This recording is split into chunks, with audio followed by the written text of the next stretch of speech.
Hi friends, అందరికీ నమస్కారం. ఒకసారి వీడియో పూర్తిగా చూడండి ఫ్రెండ్స్.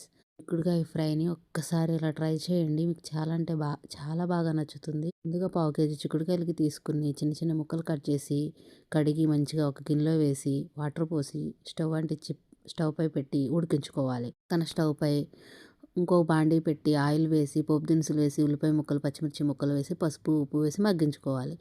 ఇప్పుడు ఒక మిక్సీ గిన్నె తీసుకుని కారం, వెల్లుల్లి, జీలకర్ర, కొబ్బరి, నువ్వుల పొడి వేసి మిక్సీ పట్టుకోవాలి. ఉల్లిపాయ ముక్కలు మగ్గినాక ముందుగా ఉడికించుకున్న చిక్కుడుకాయ ముక్కలు వేసి బాగా కలపాలి. తర్వాత మిక్సీ పట్టుకున్న ఈ కారం మిశ్రమాన్ని వేసి బాగా కలిపి 10 నిమిషాలు మూతపెట్టి మగ్గించాలి. ఒకసారి ఉప్పు చెక్ చేసుకుని సరిపోకపోతే వేసి కొత్తిమీరతో గార్నిష్ చేసుకుంటే చిక్కుడుకాయ ఫ్రై రెడీ.